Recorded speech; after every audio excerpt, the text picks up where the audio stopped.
बिस्मिल्लाहिर्रहमानिर्रहीम अस्सलाम वालेकुम। मैं आपको करवाने जा रही हूँ प्रैक्टिकल सेंटर का कॉम्प्रिहेंसिव एग्जामिनेशन 2022। ये आपके पास गेस्ट पेपर्स के लिहाज से आता है कि आप इससे जो है वो अपने एग्ज़ाम्स की तैयारी कर सकते हैं। इससे रिलेट करती हुई चीज़ें या इसमें से ही कुछ चीज़ें आपके पास एग्ज़ाम्स में इंपॉर्टेंट होती हैं। इस तरह से आप तैयारी अपनी बहुत अच्छी कर सकते हैं। तमाम गेस्ट पेपर्स की तैयारी करें, आपके पास हर एक तरह का क्वेश्चन इसमें मौजूद होता है ताकि आपकी तैयारी जो है वो बहुत अच्छे से हो और आपके पास एग्जाम से उससे रिलेट करता हुआ क्वेश्चन आ सकता है तो आप बहुत आसानी के साथ कर सकें। यानी आपको फॉर्मूला याद होगा, आपको मेथड याद होगा, तो आप बहुत आसानी के साथ कर सकते हैं। ज़रूरी नहीं एज इट इज़ क्वेश्चन उठ के यही चीज़ आ जाएगी, इससे रिलेट करती हुई हो सकता है वैल्यूज चेंज हो सकता है यहाँ पे पूछा गया है कुछ तो वहाँ कुछ और पूछा जाए, बट इससे रिलेट करती हुई चीज़ें आ जाती है। जब हम इसकी तैयारी करते हैं तो हम हमारे तमाम कॉन्सेप्ट जो है वो क्लियर होते हुए जा रहे होते हैं, तो हमारी जो तैयारी होती है वो अच्छी होती चली जाती है। ठीक है, हम करने जा रहे हैं आज फर्स्ट ईयर का मैथमेटिक्स का आपके पास कॉम्प्रिहेंसिव एग्जामिनेशन 2022। सेक्शन ए में आपको इसका सॉल्व करवाऊंगी, सेक्शन बी और सी में आपको यहाँ पर जो है वो जस्ट दिखा दूंगी। ठीक है, अगर आप चाहते हैं वो एक्सप्लेन करूँ तो मुझे ज़रूर बताइएगा। ठीक है, क्वेश्चन नंबर 1 है choose the correct answer for each from the given options. First आपको दिया हुआ है ए इंटरसेक्शन ए कॉम्प्लीमेंट का होल कॉम्प्लीमेंट इज। अब आपके पास कह रहे हैं कि आपने ये सॉल्व करके बताना है यहाँ पर कि आपके पास ए इंटरसेक्शन ए कॉम्प्लीमेंट का होल कॉम्प्लीमेंट किसके इक्वल है। या तो वो आपके पास इक्वल है ए के या ए कॉम्प्लीमेंट के या नल सेट के या यूनिवर्सल सेट के। तो ये चीज़ आप याद कर लीजिएगा, यहाँ पर मैं आपको सॉल्व करके बताऊंगी, बट आप ये जहन में रखिएगा कि आपके पास इस तरह से कोई भी चीज़ आ जाए तो आपके पास वो किसके इक्वल हो सकती है। अब हम यहाँ पर अपने जो है वो इसको समझने के लिए हम एक सेट ले लेते हैं ए और एक सेट ले लेते हैं यू। ठीक है, एक सेट हमने ले लिया यू जो कि यूनिवर्सल सेट है, वो हम ले लेते हैं 1 2 3 4 5। हमने एज्यूम कर लिया भाई ये एक यूनिवर्सल सेट है। अब ए सेट आपके पास उसके सेट के एलिमेंट जो होंगे वो यूनिवर्सल सेट में पूरे हों ये नहीं ज़रूरी हो, तो हमने इसमें ले लिया 1 2 3 4। 1 2 3 भी ले सकते हैं हम। ठीक है, हम कोई से भी ले सकते हैं। अब हमने फाइंड करना है, सबसे पहले ब्रैकेट सॉल्व होता है। ब्रैकेट में भी आपके पास सबसे पहले ए कॉम्प्लीमेंट सॉल्व होगा जो हमारे पास यहाँ पर मौजूद है। ए कॉम्प्लीमेंट आ जाएगा तो उसका हम इंटरसेक्शन लेंगे ए के साथ। मैं आपको स्टेप बाय स्टेप कराऊंगी, डायरेक्ट जो एक ही में करवा रहे होते हैं ना वो मुझसे जो है वो मुझे समझाने में ठीक नहीं लगता, तो मैं इसी तरह से समझाती हूँ कि ए कॉम्प्लीमेंट बराबर है आपके पास, आप जानते हैं कि A complement is equal to किसी भी चीज़ पे कॉम्प्लीमेंट हो तो उसे यूनिवर्सल सेट में से माइनस कर लेते हैं। तो यहाँ पे यूनिवर्सल सेट है 1 2 3 4 5। ठीक है, माइनस ए है आपके पास 1 2 3 4। अब माइनस है तो 1 2 3 4 कैंसिल, आपके पास ए कॉम्प्लीमेंट यहाँ से आ जाएगा 5। माइनस में यही आपके पास बचा, यही लिख दिया जाएगा। अब ए इंटरसेक्शन ए कॉम्प्लीमेंट लेना है आपने, तो ए की वैल्यू रखेंगे पहले क्योंकि ए पहले है। 1 2 3 4 इंटरसेक्शन ए कॉम्प्लीमेंट आया है 5। अब दोनों में इंटरसेक्शन है बीच में, तो इंटरसेक्शन में जो है वो कॉमन लिखे जाते हैं जो दोनों में सेम हो, कॉमन हो। तो यहाँ पर कुछ भी कॉमन नहीं है तो आपके पास आ गया ए इंटरसेक्शन ए कॉम्प्लीमेंट का आंसर नल सेट। अब ये तो आ गया ए इंटरसेक्शन ए कॉम्प्लीमेंट का आंसर। अब होल पे कॉम्प्लीमेंट है तो ए इंटरसेक्शन ए कॉम्प्लीमेंट का कॉम्प्लीमेंट बराबर होता है plus U minus A intersection A complement, इसके बराबर होता है। ये आपको फाइंड आउट हो चुका है ए इंटरसेक्शन ए कॉम्प्लीमेंट, उसे यूनिवर्सल सेट में से माइनस कर लें। तो ए इंटरसेक्शन ए कॉम्प्लीमेंट का होल कॉम्प्लीमेंट यूनिवर्सल सेट की वैल्यू है 1 2 3 4 5 minus A intersection A complement की वैल्यू आई है नल सेट। माइनस करेंगे कुछ भी माइनस नहीं होगा, तो फर्स्ट सेट के तमाम एलिमेंट्स लिख लिए जाएंगे, वो है आपके पास 1 2 3 4 5। अब देखिए 1 2 3 4 5 किसकी वैल्यू है, तो 1 2 3 4 5 यूनिवर्सल सेट की वैल्यू है। तो ए इंटरसेक्शन ए कॉम्प्लीमेंट का होल कॉम्प्लीमेंट यू के बराबर आ गया, यूनिवर्सल सेट के बराबर आ गया। तो यहाँ पर आप यूनिवर्सल सेट को टिक करेंगे। ठीक है, अब आपने ये बात याद रखनी है क्योंकि इस तरह से जब आप एमसीक्यूज की तैयारी कर रहे होते हैं तो इस बात को अब आपको कंफर्म हो जाता है। पेपर में जब इतना लंबा सॉल्व नहीं करके लिखेंगे आप, ठीक है, यहाँ पर ये आंसर आ गया आपके पास। देन फिर आपके पास if A is equals to 2 3 and B is equals to 1 2 then A minus B intersection B is. ये भी आप सॉल्व करके पता करेंगे। देखिए भाई ए साइड दिया हुआ है आपको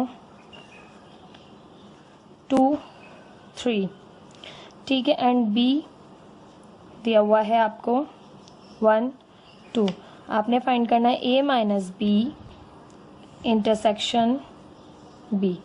तो सबसे पहले हम a माइनस बी फाइंड करेंगे। तो a minus B is equals to a set है 2 3 माइनस b सेट है 1 2, माइनस कर लें, सेम कैंसिल, और माइनस में हमेशा फर्स्ट सेट के एलिमेंट लिखे जाते हैं, तो सिर्फ 3 आपके पास सेट में आ जाएगा।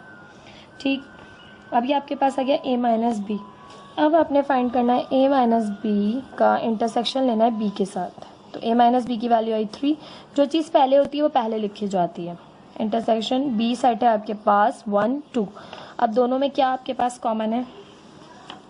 तो दोनों में यहाँ पर आप देख रहे हैं कि आपके पास कॉमन है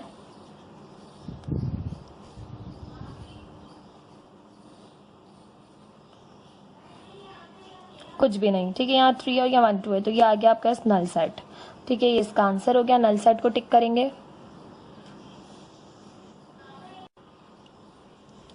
अब आपके पास सेकंड का आंसर हो गया नल सेट।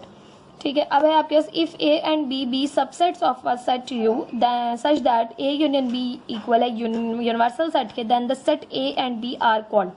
अच्छा जी, क्या कह रहे हैं देखिए आपसे, a एंड b सबसेट है, ठीक है, यूनिवर्सल सेट के, such that a union b equal आ गया यूनिवर्सल सेट के, तो then the sets a and b are called. तो वो सेट्स क्या कहलाते हैं? जब भी आपके पास a b दो सेट्स दिए हों और दोनों जो है वो सबसेट्स हो यूनिवर्सल सेट के, यानी दोनों का यूनियन लिया जाए, यूनिवर्सल सेट आ जाए, तो ऐसे सेट्स आपके पास a b are called exhaustive sets. ठीक है, आपके पास एग्जॉस्टिव सेट्स हो जाते हैं अगर आपके पास 3 सेट दिए हो ना, इस तरह a b एंड c, और ये तीनों मिला के यूनिवर्सल सेट बन रहे हो, तो a b c are called exhaustive sets. ठीक है, तब ये हो जाते हैं ABC आपके पास। ठीक है, अब मजीद आपको यहाँ पर और दिया हुआ है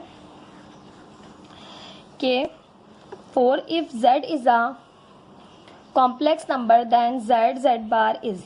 अब Z एक कॉम्प्लेक्स नंबर है, तो Z डॉट यानी Z को मल्टीप्लाई करें Z बार से यानी Z कॉन्जुगेट से, तो इज किसके बराबर होगा? तो ये आपके पास बुक में कुछ प्रॉपर्टीज है, मैं आपको तमाम ही दिखा देती हूँ ताकि आप बहुत अच्छे से याद कर लेंगे प्रॉपर्टीज। तो आपके पास इसमें से कुछ भी पूछेंगे तो आप बहुत आसानी जो है वो कर सकेंगे। ठीक है, ये आपके पास प्रॉपर्टीज दी हुई हैं कुछ। ठीक है, थ्योरम्स हैं कुछ आपके पास कि Z1 प्लस Z2 का होल बार जो बराबर होता है Z1 बार प्लस Z2 बार के। ये आपके पास आ जाए इस चीज़ से पूछें तो ये आपके पास ये इसके इक्वल होता है। इसी तरह से आपके पास ये सेकेंड ये है, ये थर्ड है। ठीक है, इस तरह से आपको कुछ दिए हुए हैं, यहाँ पर ये लॉज हैं, यहाँ पर ये दिए हुए हैं, और यहाँ पर ये प्रूफ कर कर भी दिखाए गए कि किस तरह से ये चीज़ किसके बराबर है। तो हमें दिया गया है Z dot Z conjugate is equal to, या Z conjugate dot Z is equals to Z modulus of Z का स्क्वायर। ठीक है, तो आप इस तरह से लिख सकते हैं, ये आपके पास है मॉड्यूलस ऑफ Z के स्क्वायर का। मैंने बाकी भी आपको बता दिए कि किस तरह से आपके पास हो रहे हैं बाकी भी। ठीक है, वो सब आपने यहाँ से याद रखने, क्योंकि कोई एक भी पूछ सकते हैं आपसे। ठीक है, फिर आपके पास a comma B dot C comma D is. अब ये आपके पास कॉम्प्लेक्स नंबर्स हैं, ठीक है, 2 मल्टीप्लाई हो रहे हैं, तो आपको इसका फॉर्मूला याद होना चाहिए कि आपके पास ये किसके इक्वल होता है। आपके पास ये फॉर्मूला है, ठीक है, फॉर्मूला आपको याद होना चाहिए। फॉर्मूला होता है आपके पास AC minus B D comma A D plus B C. अब वो देखिए कौन सा है, तो AC minus B D comma A D plus B C. ठीक है, third one is the correct option. ठीक है, ये आपके पास सही ऑप्शन है, ये आपको फॉर्मूला याद होना चाहिए, ये आपके पास बिल्कुल करेक्ट ऑप्शन है। देन फिर आपके पास part 6, the multiplicative inverse of C D is. अच्छा जी, मल्टीप्लिकेटिव इनवर्स पूछा है आपके पास सी डी का। अब सी डी यूज हो रहा है यहाँ पे, तो ये आपके पास मल्टीप्लिकेटिव इनवर्स आपके पास सेम होता है इस तरह से कि आपके पास जो फॉर्मूला होता है डिवीजन वाला, ठीक है, उससे रिलेट करता हुआ होता है। ठीक है, अब डिवीजन वाला फॉर्मूला आपको पता है कि क्या होता है जब आपके पास दो जो है वो कॉम्प्लेक्स नंबर मल्टीप्लाई हो रहे हो, यानी डिवाइड हो रहे हो इस तरह से कि A B divided by C D, तो इस तरह से रिलेट करता हुआ आपके पास फॉर्मूला होता है। इससे वो होता है आपके पास C upon C square plus D square comma minus D upon C square plus D square, ये इसका मल्टीप्लिकेटिव इनवर्स है। एडिटिव इनवर्स तो आपको पता है माइनस साइन लग जाती है, मल्टीप्लिकेटिव इनवर्स आपके पास थोड़ा सा यहाँ पे कॉम्प्लिकेटेड होता है, इसलिए याद रखना जरूरी कि ये आपके पास है करेक्ट ऑप्शन। ठीक, देन फिर आपके पास part 7, the root of the equation x square plus 16 is equal to 0 are. अब आपने इसके रूट्स के इसके जो है वो इक्वेशन के रूट्स निकालने हैं, तो आप कैसे फाइंड आउट करेंगे कि आप यहाँ पर जानते हैं कि आपके पास फॉर्म जो है वो सॉल्व करके होगा।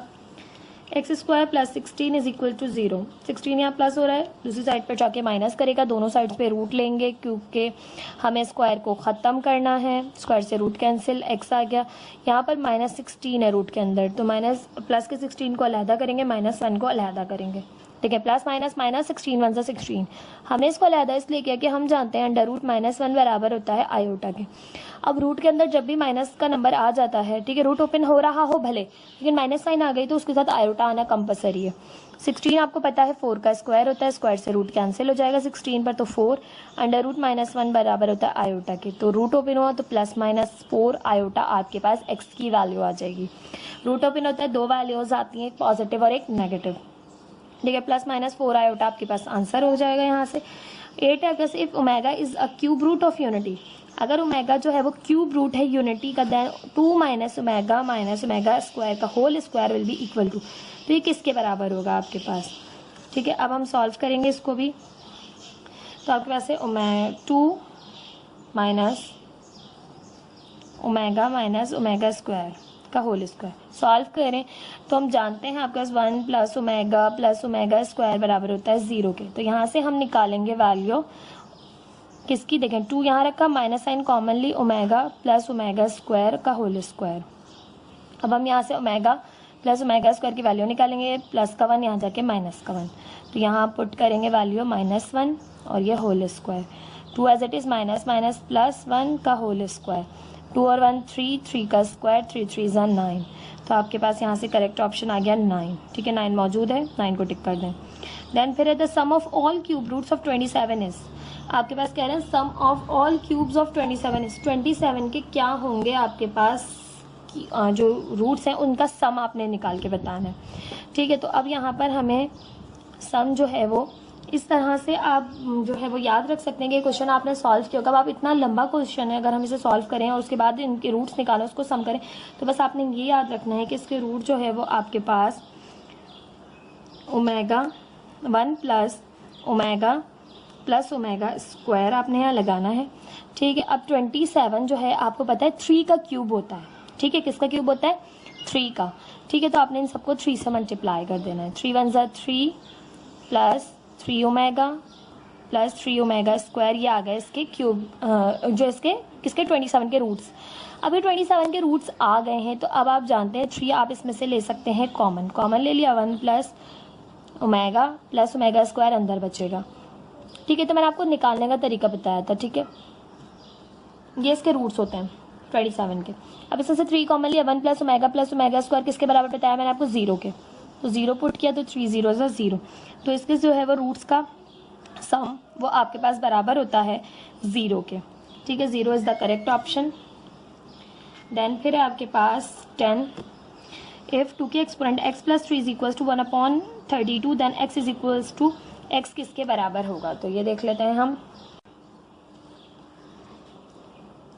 अब आपके यहाँ पर कुछ भी क्वेश्चन दिए जा सकता है, आपको सॉल्व करने का तरीका बता रही हूँ यहाँ पर मैं कि आप सॉल्व किस तरह से करेंगे। देखें आपके पास यहाँ 32 मौजूद है। ठीक है, 32 आप जानते हैं, अगर हम इसका एलसीएम लें 32 का, तो 2 1 = 2, 2 6 = 12, 2 8 = 16, 2 4 = 8, 2 2 = 4, 2 1 = 2, 2 की एक्सपोनेंट 5 आ रही है। ठीक है, तो यहाँ पर आप लिख सकते हैं 1/2 की एक्सपोनेंट 5। अब एक्सपोनेंट ये नंबर ऊपर आएगा तो एक्सपोनेंट क्या हो जाती है आप जानते हैं, नेगेटिव हो गया। अब बेसिस सेम हो गई, एक्सपोनेंट कंपेयर कर सकते हैं हम, यहाँ लिख देंगे, या आपको पता होना चाहिए बात, मैं लिख नहीं रही कि when bases are same we compare exponent, तो हम कंपेयर कर लेते हैं। ठीक है, तो x + 3 = -5 के, ये प्लस का 3 वहाँ जाके माइनस का 3 हो जाएगा, तो आपके पास आ जाएगा ये -8। x आपके पास इक्वल आ गया है -8 के, तो -8 ऑप्शन में गिवन है, this is the correct option. Then फिर है आपके पास the roots of the equation ax² + bx + c = 0 are complex if b² - 4ac is, आपके पास कह रहे हैं कि आपके पास हमने जो सवाल किए हुए ये एक्सरसाइज मैंने आपको करवाई है। अभी तक जितने क्वेश्चंस हमने किए इन तमाम एक्सरसाइजेस को मैंने आपको करवाया है। ठीक है, काफ़ी सारा अभी आपका सिलेबस रहता है जो मैं इस साल बहुत ही ज़्यादा मुश्किल है कंप्लीट करवाना। ठीक है, तो हम MCQs में आपको तमाम ही समझा दूंगी ताकि आप जो है वो तैयारी MCQs की तो कर लें। ठीक है, यहाँ पे आपके पास b² - 4ac आपके पास किसके इक्वल आए, जबकि आपके पास रूट जो है वो कॉम्प्लेक्स हो जाते हैं। तो ये मैंने आपको बताया है कि आपके पास जब भी लेस देन ज़ीरो आ जाए आपकी वैल्यू, ठीक है। लेस देन ज़ीरो मीन्स होता है negative, less than zero means negative. अगर आपके पास नेगेटिव वैल्यू आ जाए बी स्क्वायर माइनस 4ac की, तो आपके पास जो इस इक्वेशन होती है जो भी, उसके रूट जो है वो कॉम्प्लेक्स हो जाते हैं। तो यही आपसे पूछा गया है घुमा के, ठीक है। तो आपके पास क्या आ जाए यहाँ पर, आप लिख सकते हैं कि नेगेटिव, इसका आंसर होगा आपके पास नेगेटिव, ठीक है। सिंपल नेगेटिव, यानी D is less than zero की कंडीशन आपकी बुक में दी हुई होती है, तो लेस देन मीन्स होता है आपके पास नेगेटिव। पार्ट 12 है, if -4 and 8 are the roots of quadratic equation. ये आपके पास रूट्स हैं क्वाड्रेटिक इक्वेशन के, then the equation is, equation क्या होगी।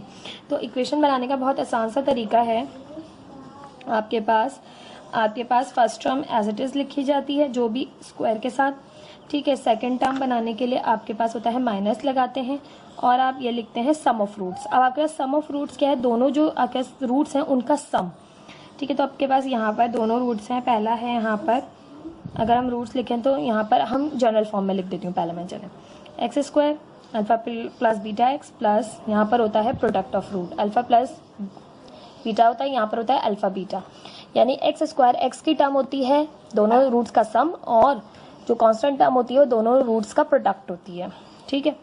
अब X square is equal to minus as it is, दोनों रूट्स का सम -4 प्लस 8 एक्स प्लस दोनों रूट्स मल्टीप्लाई होंगे, एक्स स्क्वायर माइनस यहाँ पे हो जाएगा 4, क्योंकि प्लस माइनस माइनस हुआ, 8 में से 4 निकाले 4 बचे, देन एक्स यहाँ पर हो जाएगा प्लस माइनस माइनस 4 8 जा 32 इज इक्वल्स टू 0। अब ये हो जाएगा X square minus 4x minus 32 is equals to 0। ये इक्वेशन आपके पास आ जाएगी, X square minus 4x minus 32 is equals to 0, ठीक। ये हो गया 12। 13 देख लेते हैं। अब हमारे पास पार्ट 13 है, a diagonal matrix in which all the diagonal elements are equal is called. ऐसी मैट्रिक्स जिसमें आपके पास डायगोनल के तमाम एलिमेंट्स इक्वल हों, वो मैट्रिक्स स्केलर मैट्रिक्स कहलाती है, ठीक है। ये आपको बात याद होनी चाहिए कि वो मैट्रिक्स स्केलर मैट्रिक्स कहलाती है जिसके डायगोनल्स, अब डायगोनल्स क्या होते हैं आपके पास, कुछ बच्चों को नहीं पता होगा, तो आपके पास डायगोनल्स इस तरह से होते हैं, एक मैट्रिक्स है,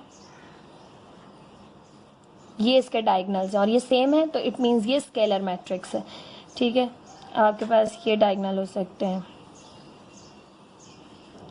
ठीक है। ये आपके पास हो गए इक्वल, तो ये मैट्रिक्स आपके पास कहलाती है स्केलर मैट्रिक्स जिसमें डायगोनल्स के एलिमेंट सेम हो।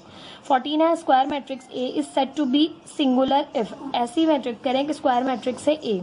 स्क्वायर मैट्रिक्स वो मैट्रिक्स होती है जिसमें आपके पास रॉज और कॉलम्स बराबर हों, ऐसी मैट्रिक्स स्क्वायर मैट्रिक्स होती है। तो स्क्वायर मैट्रिक्स में आपसे कह रहे हैं कि आपके पास वो सिंगुलर कब होगी, जब उसका डिटर्मिनेंट 0 के इक्वल होगा, जब उसका डिटर्मिनेंट 0 के इक्वल नहीं होगा, या डिटर्मिनेंट 1 के इक्वल नहीं होगा, या 1 के इक्वल होगा। तो आपके पास वो मैट्रिक्स स्क्वायर क्या कहते हैं, सिंगुलर कहलाती है जिसमें आपके पास जो डिटर्मिनेंट होता है वो 0 के इक्वल होता है। तो ऐसी मैट्रिक्स आपके पास कहलाती है सिंगुलर मैट्रिक्स, ठीक है। तो ये आपके पास डिटर्मिनेंट इक्वल टू 0 आंसर आएगा यहाँ से। अब आपके पास है पार्ट 15 कि if A B C are non singular matrices then C B A का इन्वर्स इज। अब आपके पास कह रहे हैं कि A B C non singular matrices हैं, ठीक है, यानी कि इनका डिटर्मिनेंट जो है वो 0 के इक्वल नहीं है। तो आपके पास ये चीज़ किसके बराबर होगी, तो ये आपके पास प्रूफ्स हैं क्वेश्चंस बुक में, ठीक है। तो आपके पास यहाँ पर अगर आपके पास इस तरह से मौजूद हो 15, अगर आपके पास इस तरह से मौजूद है सी बी ए का इन्वर्स, ए पहले आएगा ए इन्वर्स, ठीक है, बी इन्वर्स और सी इन्वर्स, इस तरह से होगा आपके पास। अगर आपको बुक में जो दिया हुआ है वो दिया हुआ था इस तरह से, आपको दिया हुआ है ए बी सी का इन्वर्स बराबर है सी inverse, B inverse, A inverse, यानी आपने उल्टा शुरू करना होता है, ठीक है। अब आपके पास इस तरह से बुक में दिया गया, अगर आपको सी बी ए दिया जाए तो ए बी सी करके करना है आपने, ठीक है। तो इसका करेक्ट ऑप्शन है ए इन्वर्स, बी इन्वर्स और सी इन्वर्स, ठीक है। अब नेक्स्ट है 16 आपके पास, if A is equals to 1 3 5 2 4 7 9 8 6 then the minus M31 is equal to. अब माइनस आपके पास M31 किसके बराबर होगा, तो आपके पास माइनस का जो है पूरा एक टॉपिक है आपके पास मैट्रिक्स चैप्टर में, ठीक है। तो यहाँ पर हम सॉल्व करेंगे इसको माइनर्स के लिए। तो हम करते किस तरह से हैं कि हमारे पास आपके पास मैट्रिक्स लिखेंगे 1 2 9 3 4 8 576। अब आपको M31 फाइंड करने के लिए कहा गया है, ठीक है। तो M31 कहा गया है, तो M31 किस तरह से करेंगे, तो आप 31 देखेंगे कहाँ है, तो ये है M11, ठीक है, पहली रो पहला कॉलम, M21 दूसरी रो पहला कॉलम, ठीक है, M31, तो M31 आपको मिल गया। अब ये चीज़ और ये चीज़ हट जाएगी, ठीक है, इनकी बात होगी। अब ये पहली तीसरी रो, ठीक है, पूरी की पूरी, और पहला कॉलम पूरा का पूरा यहाँ से हट गया। अब माइनस मालूम करने के लिए हम करते क्या है, M31 के लिए जो भी आपके पास पहले तो -1 लिखते हैं, -1 के ऊपर जो भी आपने मालूम करना हो उसकी एक्सपोनेंट लिख देते हैं इस तरह 3 + 1। अब उसके बाद आपके पास इस तरह से डिटर्मिनेंट लिख रहे होते हैं, अब आपके पास 3 4 5 7,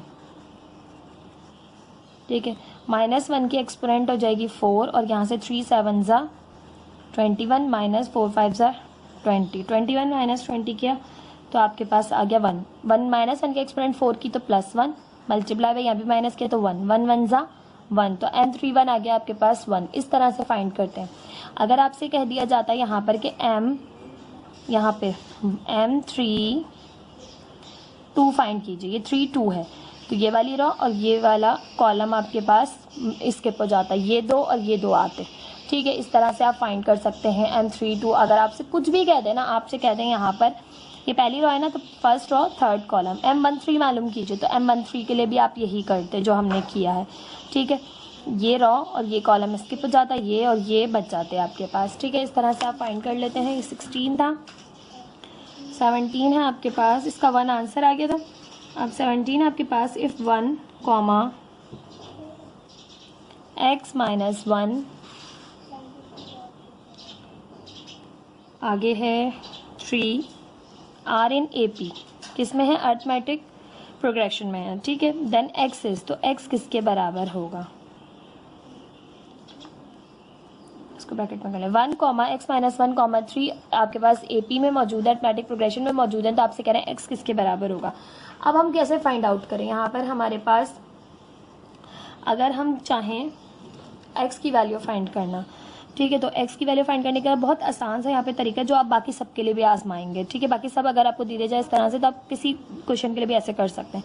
आपको पता है कॉमन डिफरेंस किसके बराबर होता है, तो कॉमन डिफरेंस होता है second term minus first term, ठीक है। और इसी तरह से थर्ड टर्म भी आपको गिवन है, third term minus second term, ठीक है, ये आपका कॉमन डिफरेंस होता है। तो इसकी मदद से हम फाइंड करेंगे, ठीक है। तो T2 आपके पास जो गिवन है सेकेंड टर्म वो है x - 1, और माइनस T1 आपके पास गिवन है 1, टर्म 1 है, इक्वल है आपके पास ये T3 है 3, माइनस T2 है x - 1, ठीक है। x माइनस माइनस प्लस हो गया, माइनस का 2 हो गया, 3 - x माइनस माइनस प्लस 1, ठीक है। अब ये 3 + 1 हो गया यहाँ पर 4 - x, ये माइनस का x इधर आ जाएगा, प्लस का x हो जाएगा, माइनस का 2 उधर चला जाएगा, प्लस का 2 हो जाएगा, ये हो गया 2x, ये हो गया 6, x = 6/2, 2 1 2, 2 3 6, तो x की वैल्यू होगी आपके पास यहाँ पर 3, ठीक है। जो भी x यहाँ पर आप पुट करेंगे वो होगा 3। तो ये अरिथमेटिक प्रोग्रेशन में x आपने फाइंड आउट कर लेना है इस तरह से कुछ, ठीक है। 3 इज द करेक्ट ऑप्शन, 3 यहाँ पर गिवन है, 3 is the correct option. Then 18 है आपके पास, इफ इन RGP, अब आपका ज्योमेट्रिक प्रोग्रेशन है a = 3, r = 2/3, देन s infinite is equal to, अब कैसे किसके इक्वल होगा, तो सिंपल से इसका फॉर्मूला है आपके पास, a आपको गिवन है, a आपको गिवन है, r आपको गिवन है, ठीक है। तो a आप रखेंगे यहाँ पर, a आपको गिवन है 3 और 1 माइनस r आपको गिवन है 2/3। सिंपल एलसीएम वगैरह लेके हमने सिंप्लीफाई करना है। अब हम इसको देखें, ये 3 डिवाइड हो रहा है 1 - 2/3 से, ठीक है। यहाँ पे आपके पास हमने इसको सिंप्लीफाई करने के लिए थोड़ा सा इस तरह से लिख लिया, ठीक है। अब आपके पास ये एज इट इज़ रहा, 3 डिवाइड एज इट इज़ रहा, यहाँ पर हमने एलसीएम लिया, 3 एलसीएम आ गया। अब आपके पास देखें इसके नीचे कुछ भी नहीं है 1, तो क्रॉस मल्टीप्लिकेशन कर लें, 3 1 = 3 -1 2 = 2, ठीक है। 3 - 2 जब आपके पास 2 हो ना तो बहुत ही सिंपल होता है कि आपके पास क्या है 1/1 - 2/3 है, ठीक है। 3 1 = 3 एलसीएम तो आ गया, दोनों को मल्टीप्लाई करके फिर क्रॉस मल्टीप्लाई करेंगे, इसको इससे इसको इससे, ठीक है। यहाँ लिखना है तो 1 3 = 3, यहाँ लिखना है तो 1 2 = 2, ठीक है, 3 - 2 किया तो आपके पास यहाँ से आ गया 1/3। डिवाइड की साइन है, मल्टीप्लाई में चेंज किया तो 3 ऊपर चला गया, 1 नीचे आ गया, तो 3 3 आपके पास हो गया है 9। तो यहाँ पर आपके पास ज्योमेट्रिक जो है प्रोग्रेशन में है अगर ये, तो आपके पास जो है वो आपके पास आ गया है s infinite is equal to 9। ठीक है, this is the correct option. ये थे 18, 19 देख लेते हैं। अब आपके पास 19 है, if a, g, h are respectively the arithmetic mean, geometric mean, harmonic mean between a and b, then। अब ये आपको याद रखना है, ये आपके पास थ्योरम है। ठीक है, चैप्टर नंबर 6 अभी मैंने आपको स्टार्ट करवाया, मैंने अभी आपको ज़्यादा करवाया नहीं, बट ये थ्योरम जब आएगा तो मैं आपको ये सॉल्व भी करवाऊंगी कि आपके पास ये a, g, h respectively arithmetic mean, geometric mean और हार्मोनिक मीन है दो आपके पास नंबर्स का। ठीक है, बिटवीन ए एंड बी यहाँ पर दिया हुआ है, बट वहाँ पर दिया हुआ है जनरल में आपके पास 2 नंबर्स का, वो 2 नंबर्स कुछ भी हो सकते हैं। तो आपके पास इसमें से कौन सी कंडीशन अप्लाई होगी? तो आपके पास a² gh के बराबर नहीं होता, g is equal to a/h के बराबर भी नहीं होता, g is equal to a + h/2 के बराबर भी नहीं होता। आपके पास बराबर होता है g² is equal to ah के इक्वल। ठीक है, आपकी बुक पेज नंबर 210 पर ये आपके पास थ्योरम मौजूद है। ठीक है, इस तरह से आपके पास ये एक थ्योरम है। ठीक है, यहाँ पर आपको दिया हुआ है a, g, h are respectively the arithmetic mean, geometric and harmonic mean between the 2 given numbers, then prove that a, h is equal to g²। ये आपको यहाँ पर गिवन है तो आपको याद रखना है, ये इसका पूरा प्रूव है। ठीक है, सेकंड आपके पास थ्योरम है, ये भी हो सकता है, ये पूछ ले कि a, g, h are respectively the arithmetic mean, the positive geometric mean and the harmonic mean between the 2 real positive and unequal numbers a and b, then prove that a is आपके पास greater than g is greater than h। तो ये भी condition आपसे पूछ सकते हैं कि ये भी हो सकता है आपके पास। ठीक है, तो ये आपके पास 2 जो है वो थ्योरम्स थे इसी एक्सरसाइज के। तो यहाँ पर ये आपके पास करेक्ट ऑप्शन होगा। 20 है आपके पास, the number of ways in which 5 person can be seated in a row is. अब ये आपके पास आ गया है क्वेश्चन प्रोबेबिलिटी से। ठीक है, तो आपसे कह रहे हैं कितने वेज हैं कि 5 पर्सन जो है वो बैठ सकें, जो है वो आपके पास रॉज में कितने वेज हैं, कितने तरीकों से बैठ सकते हैं आपके पास, 120 या 224 या 6 या इनफाइनाइट। तो इसका आपको फॉर्मूला पता होना चाहिए, आपको पता होगा किस तरह से करना है। तो आप एक्सरसाइज पढ़ चुके हैं, फिर भी मैं आपको बता देती हूँ। 5 है तो आपके पास किसी भी का भी दे दिया गया है तो आप उसे n फैक्टोरियल से फाइंड आउट कर सकते हैं। अब n आपको गिवन है 5, तो 5 का फैक्टोरियल। अब सॉल्व कैसे करते हैं? 5 फैक्टोरियल है तो 5 से जितना नीचे छोटे नंबर है वो सब मल्टीप्लाई होंगे। 5 multiply by 4 multiply by 3 multiply by 2 multiply by 1। 5 4 ज़ा 20, 23 ज़ा आपके पास हो गया है 60, 62 ज़ा 120 और 121 ज़ा 120। तो 120 वेज हैं आपके पास कि वो बैठ सकते हैं। ठीक है, तो 120 आपके पास is the correct option. The value of n + 1 factorial upon n - 1 factorial is, क्या वैल्यू होगी आपके पास n + 1 फैक्टोरियल n - 1 फैक्टोरियल की? तो ये भी आपके पास सॉल्व होके होगा n + 1 factorial.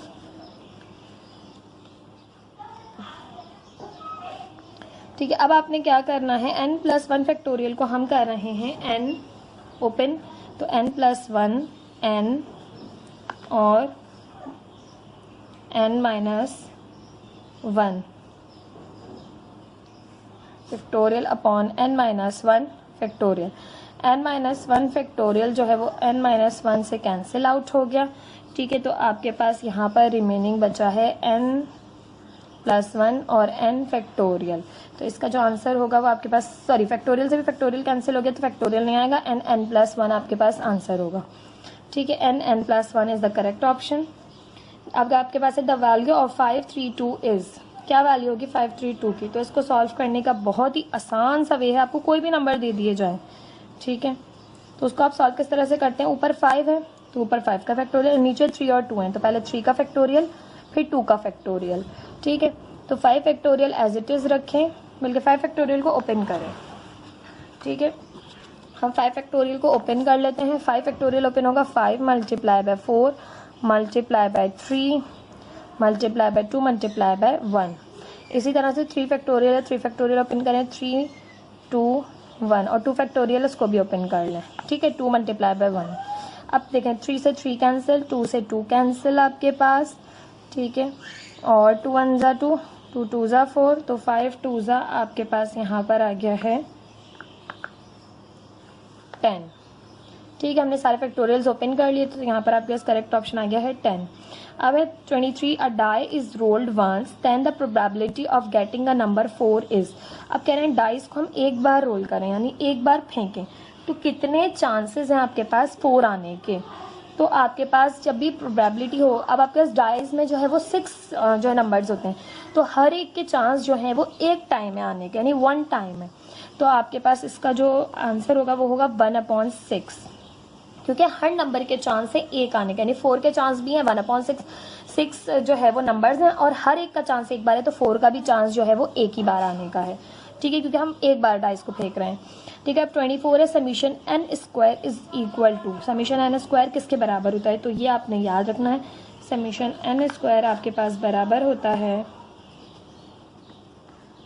n plus 1 n plus 2n plus 1 upon 6। Summation square n is equal to n plus 1 2n plus 1 upon 6। ठीक है, इसके इक्वल होता है आपके पास, ये आपके पास फॉर्मूला है, ये आपने याद रखना है। ठीक है, इससे रिलेट करते हुए आपके पास कुछ फार्मूलाज और मौजूद हैं आपकी बुक में। देन आपके पास 25, the number of terms in the expansion of 3x plus 2y की एक्सपोनेंट 9 इज। तो कह रहे हैं आपके पास कितनी नंबर ऑफ टर्म्स होंगी जब हम इसे एक्सपेंड करेंगे। ठीक है, तो बहुत ही आसान सा तरीका, आपने नंबर ऑफ टर्म्स मालूम करना होता है। तो नंबर ऑफ टर्म्स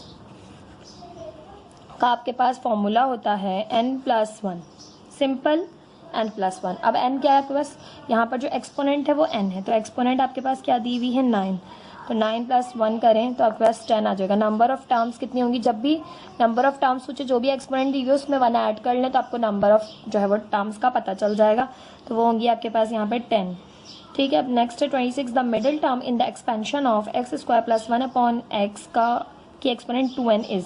अब आपसे पूछ रहे हैं मिडिल टर्म जो है आप इसे एक्सपेंड करें, ठीक है, कितनी आपके पास जो है वो मिडिल टर्म यानी क्या होगी। तो सिंपल मिडिल टर्म का भी है आपके पास इसी तरह से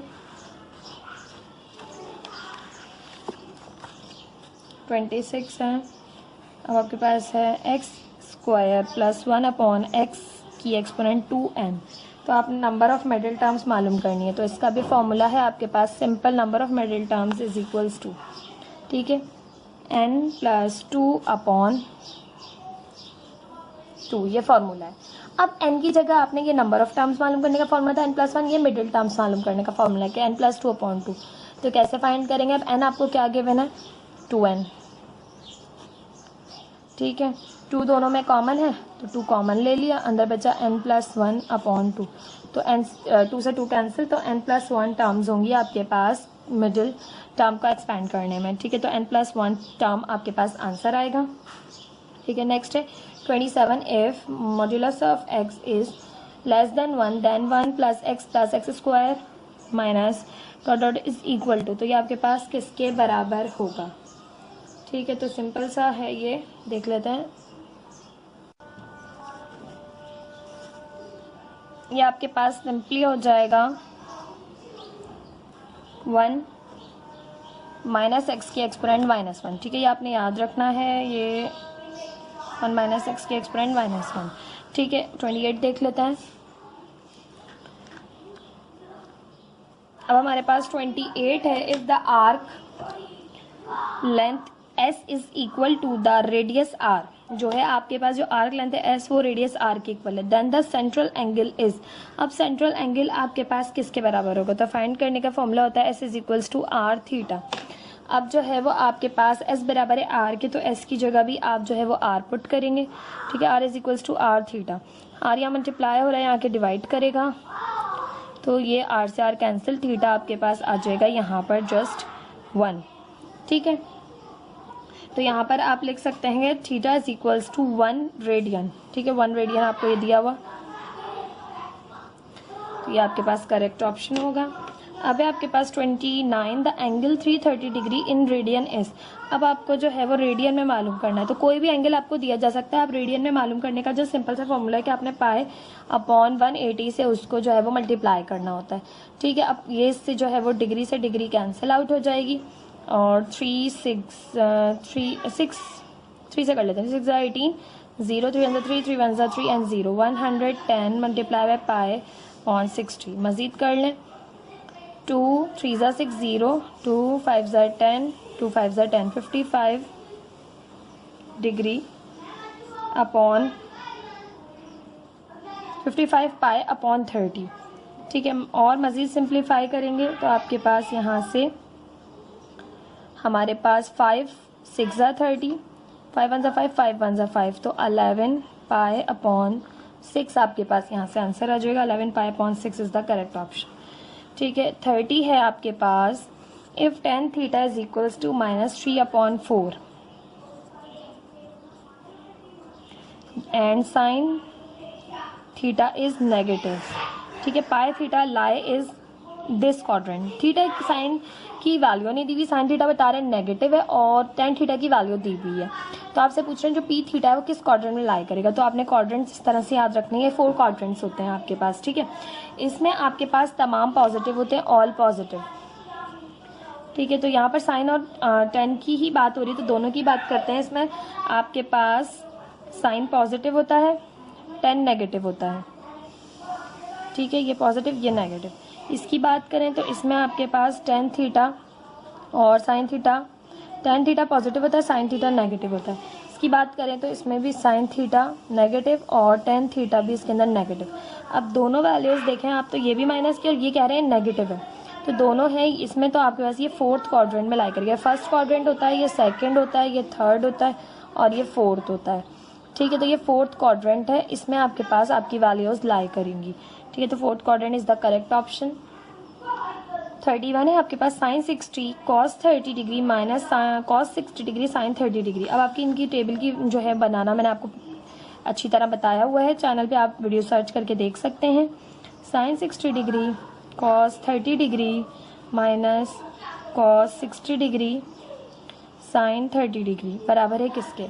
तो साइन 60 की वैल्यू होती है, आप टेबल से देखना चाहें टेबल से देख लें। ठीक है, कैलकुलेटर से चाहें तो कैलकुलेटर से। √3 अपॉन 2 कॉस 30 की देखें तो कॉस 30 की वैल्यू होती है आपके पास √3 अपॉन 2। इसी तरह से आप मज़ीद देखें तो कॉस 60 की वैल्यू होती है आपके पास 1 अपॉन 2 और साइन 30 की वैल्यू होती है आपके पास 1 अपॉन 2। ठीक है, √3 से मल्टीप्लाई हुआ, √3 का स्क्वायर हो गया, 2 2 ज़ा 4 हो गया, -1 1 ज़ा 1, 2 2 ज़ा 4, स्क्वायर से रूट कैंसिल, 4 एलसीएम आ गया, 3 -1 3 -1 2 अपॉन 4, 2 1 ज़ा 2, 2 2 ज़ा 4, तो 1 अपॉन 2 आपके पास सिंपली यहाँ से इसका आंसर आ गया। 1 अपॉन 2 इज़ द करेक्ट ऑप्शन। 32 में कह रहे हैं R cos theta is equals to 4 and R sine theta is equals to 3 then R is what. R क्या होगा, तो सिंपली हम इस फॉर्मूले का यूज़ करेंगे यहाँ पर 32 में कि हम जानते हैं sine square theta plus cos square theta is equals to 1। अब आपके पास यहाँ पर अगर हम देखें तो कॉस थीटा की वैल्यू है 4, आर कॉस थीटा की, तो आर यहाँ मल्टीप्लाई करें, यहाँ पे डिवाइड करेगा तो आर यहाँ ले आएंगे, इसमें भी आप आर यहाँ ले आएंगे दूसरी तरफ। ठीक है, यहाँ पे भी आप आर की वैल्यू लेकर आ गए हैं इधर नीचे। ठीक है, यहाँ से साइन थीटा बराबर हो गया 3 अपॉन आर के, कॉस थीटा बराबर हो गया 4 अपॉन आर के, तो साइन थीटा की वैल्यू हो गई 3 अपॉन आर इसका स्क्वायर, कॉस थीटा की वैल्यू हो गई 4 अपॉन आर इसका स्क्वायर बराबर है 1 के। 3 का स्क्वायर करें 3 3 ज़ा 9, आर का स्क्वायर प्लस 4 4 ज़ा 16 अपॉन आर स्क्वायर बराबर है 1 के। R square LCM 9 + 16 as it is 1, 9 + 16 किया तो आपके पास यहाँ से हो गया 25। आर स्क्वायर यहाँ डिवाइड करें, वहाँ जाके मल्टीप्लाई करेगा, तो आर स्क्वायर बराबर है 25 के। आर की वैल्यू निकालें तो दोनों साइड्स पर रूट ले लेंगे, तो आर की वैल्यू आ गई 25। नेगेटिव नहीं आ सकती, ठीक है, क्योंकि आपके पास ये आर है, ठीक है, रेडियस, तो यहाँ पर 5 आपके पास करेक्ट ऑप्शन है। 5 रूट ओपन हो गया। ठीक है, अब आपके पास है 33 the distance between 1 1 and 4 5 is. अब डिस्टेंस आपने मालूम करना है, तो डिस्टेंस फॉर्मूला आपको याद होना चाहिए बहुत अच्छे से कि ये बहुत आसान सा formula, x2 - x1 plus y2 - y1 का होल स्क्वायर, x2 - x1 का whole square plus y2 - y1 का होल स्क्वायर। ठीक है, अब इसको हम कह देते हैं x1 y1, इसको कह देते हैं x2 y2। तो आपके पास x2 की वैल्यू है 4 माइनस 1 का स्क्वायर प्लस y2 की वैल्यू है 5 माइनस 1 का स्क्वायर। 4 माइनस 1 किया 3 का स्क्वायर, 5 माइनस 1 किया 4 का स्क्वायर। तो यहाँ से आपके पास हो गया 3 3 ज़ा 9, 4 4 ज़ा 16, 9 प्लस 16 किया तो √25, रूट ओपन हुआ तो डिस्टेंस आ गया, डिस्टेंस नेगेटिव नहीं होता, तो रूट ओपन होने के बाद ये 5 का स्क्वायर था, तो स्क्वायर से रूट कैंसिल, 5 आ गया डिस्टेंस। ठीक है, 5 is the correct option. Now अब आपके पास है 34 में कह रहे हैं आपसे cos u minus cos v बराबर है किसके, तो ये फार्मूला है आपके पास, ये आपको याद होना चाहिए। cos u minus cos v equal होता है आपके पास 2 cos u plus v upon 2 cos u minus v upon 2 के। ठीक है, तो इसमें देखें ये रहा 2 cos u plus v upon 2 cos u minus v upon 2, तो this is the correct option. Then है आपके पास the period of cos theta is, cos theta का क्या पीरियड होता है आपके पास, तो cos थीटा का पीरियड आपने याद रखना है, cos थीटा का पीरियड होता है आपके पास 2 pi. The area of the triangle ABC is given by, triangle का एरिया किसके बराबर होता है, तो ट्राइंगल का एरिया बराबर होता है आपके पास हाफ AB साइन गैमा के बराबर, half AB sine gamma, this is the correct option. The law of cosine, ये सारे फार्मूलाज थे, ये भी फार्मूला था आपके पास। The law of cosine when angle beta is in the standard position is, कह रहे हैं लॉ ऑफ कोसाइन को देखते हुए आपका जो एंगल बीटा है वो स्टैंडर्ड पोजीशन क्या होगी, तो एंगल बीटा की बात हो रही है आपके पास। ठीक है, तो उसके लिए b होगा, ठीक है, b square is equals to c square plus a square minus 2ca या ac कॉस बीटा। बीटा की बात हो रही है ना एंगल बीटा की, तो एंगल बीटा क्या होगा कोसाइन के लिए, तो एंगल बीटा की बात हो रही है तो कोसाइन के लिए ये आपके पास फॉर्मूला यूज होगा बीटा का। ठीक है, ये भी एक फॉर्मूला है आपके पास। देन है आपके पास 38, if the sides of a triangle are 3, 4 and 5 unit then s is equals to what. अब आपके पास ट्राइंगल का जो कह रहे हैं s मालूम करना है, ट्राइंगल्स की 3 साइडेड दी हुई, तो आपको पता होना चाहिए कि a plus B plus C upon 2 formula है। a दिया हुआ है 3 प्लस 4 प्लस 5 अपॉन 2, 7 और 5 12 अपॉन 2, 2 1 2 2 6 12, तो 6 is the right option. Then है आपके पास 39,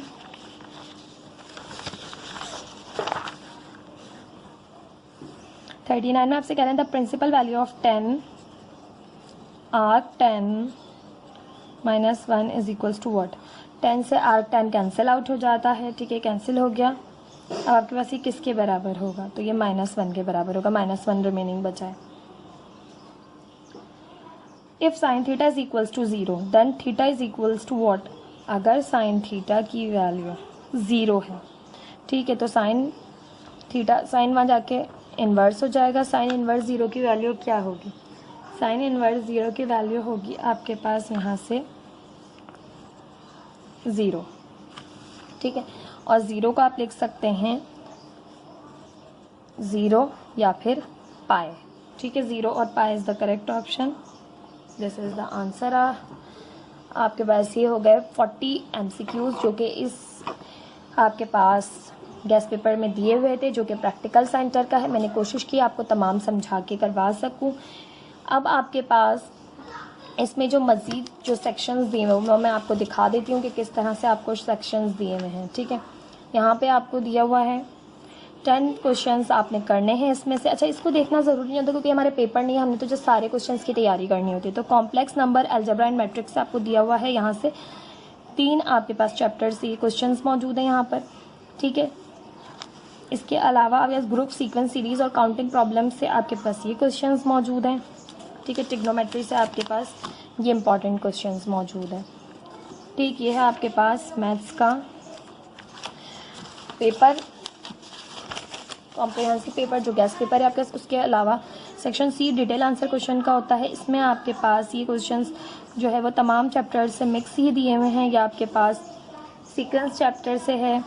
ठीक है, क्वेश्चन ये आपके पास मज़ीद जो क्वेश्चन है वो आपके पास प्रोबेबिलिटी बाइनोमियल से गिवन है। ठीक है, फिर आपके पास कुछ चैप्टर्स जो है वो आपके पास ट्रिग्नोमेट्री के भी दिए हुए हैं, यहाँ पर ग्रामर्स रूल भी करना है। तो आपके पास तमाम ही चैप्टर से कुछ कुछ क्वेश्चंस दिए गए हैं। स्टार्टिंग के चैप्टर्स इसमें इंक्लूडेड नहीं है। फर्स्ट सेकंड चैप्टर जो है वो आपके पास तकरीबन हमने पेपर में देखा कि फर्स्ट सेकंड चैप्टर से इतना कुछ नहीं आया हुआ, बाकी तमाम चैप्टर से आया हुआ है। तो आई होप आपने तैयारी की होगी इतनी कि आप इन क्वेश्चन को अच्छे से अटैम्प्ट कर पा रहे होंगे। अगर आप चाहते हैं कोई क्वेश्चन मैं इसमें से समझाऊँ, लेकिन पूरा समझाना पॉसिबल नहीं है, बहुत जल्दी पेपर है, बट मेरी कोशिश होगी थोड़ा बहुत जो आप चाहते हैं, जिस क्वेश्चन में आपको प्रॉब्लम है वो मैं समझा दूँ, क्योंकि मैं यहाँ पर आपको तमाम चैप्टर्स नहीं करवा पाई हूँ अब तक, क्योंकि वजह ये है कि मेरा तरीका जो है करवाने का कि मैं आपको पूरी एक्सरसाइज से पहले इंट्रो देती हूँ चैप्टर का, ठीक है।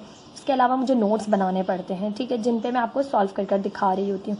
तो वो बनाने के लिए वक्त लगता है, तमाम एग्जाम्पल्स, तमाम चीज़ों को सीक्वेंस में रखते हुए समझाने में वक्त लगता है, जिसकी वजह से जो है वो इतनी जल्दी पूरा कोर्स कंप्लीट कराना पॉसिबल नहीं है। मेरी कोशिश ज़रूर थी कि मैं करवा सकूँ, बट यहाँ पर 9 की बुक जो है वो न्यू आ गई थी, जिसको मैंने सॉल्व करवाया।